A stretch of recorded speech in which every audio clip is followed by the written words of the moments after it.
This is where coaches earn their money right now in the last couple of minutes. Hank Raymond's does have 3 timeouts remaining. Digger Phelps has just 1. Dolan will be at the free throw line trying to put Notre Dame in front.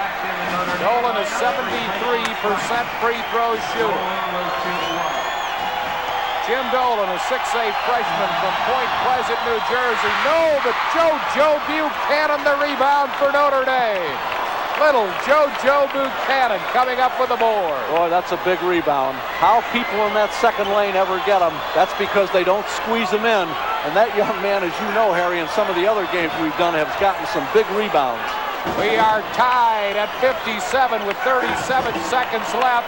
And I would imagine Notre Dame will go for the last shot in the win. They may have to call another timeout because Digger can't get them lined up the way he wants them to yet, and he may wait and then call a timeout at the appropriate time.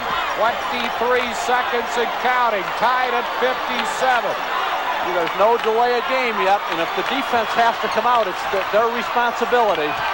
Jim Dolan around his man, but Dolan looking, finally puts it up and in.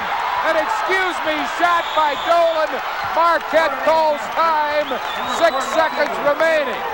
Unbelievable. Dolan had nowhere to go, so he went to the basket and dropped it in. Well, you have to give the young man credit for a freshman playing in this kind of competition.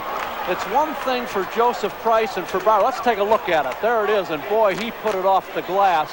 A little hard, but at least he had the presence of mind. Now look at the time that burned off the clock because Marquette wasn't quite sure whether they wanted to call a timeout or not, and they lost 2 seconds in the process of not calling it right away. But the point I was going to make, Harry, is, you know, we saw the UCLA, Indiana, and Kentucky games, and Kempton and Barlow and Price started those games and had a lot of playing time. This young man hasn't.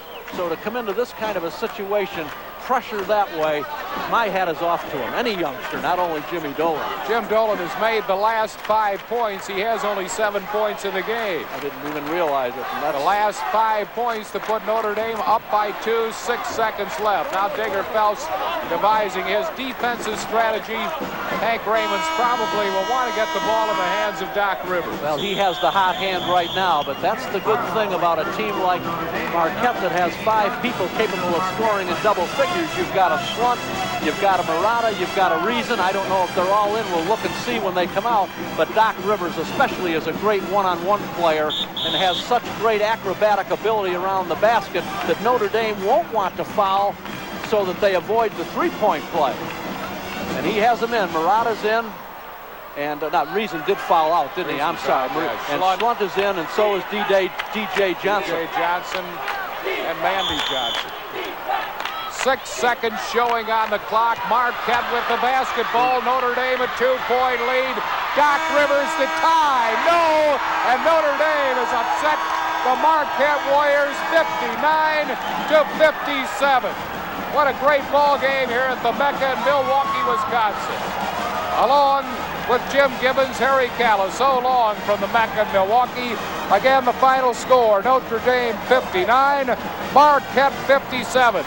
See you next Friday night, January 21st, for more exciting, great independent basketball.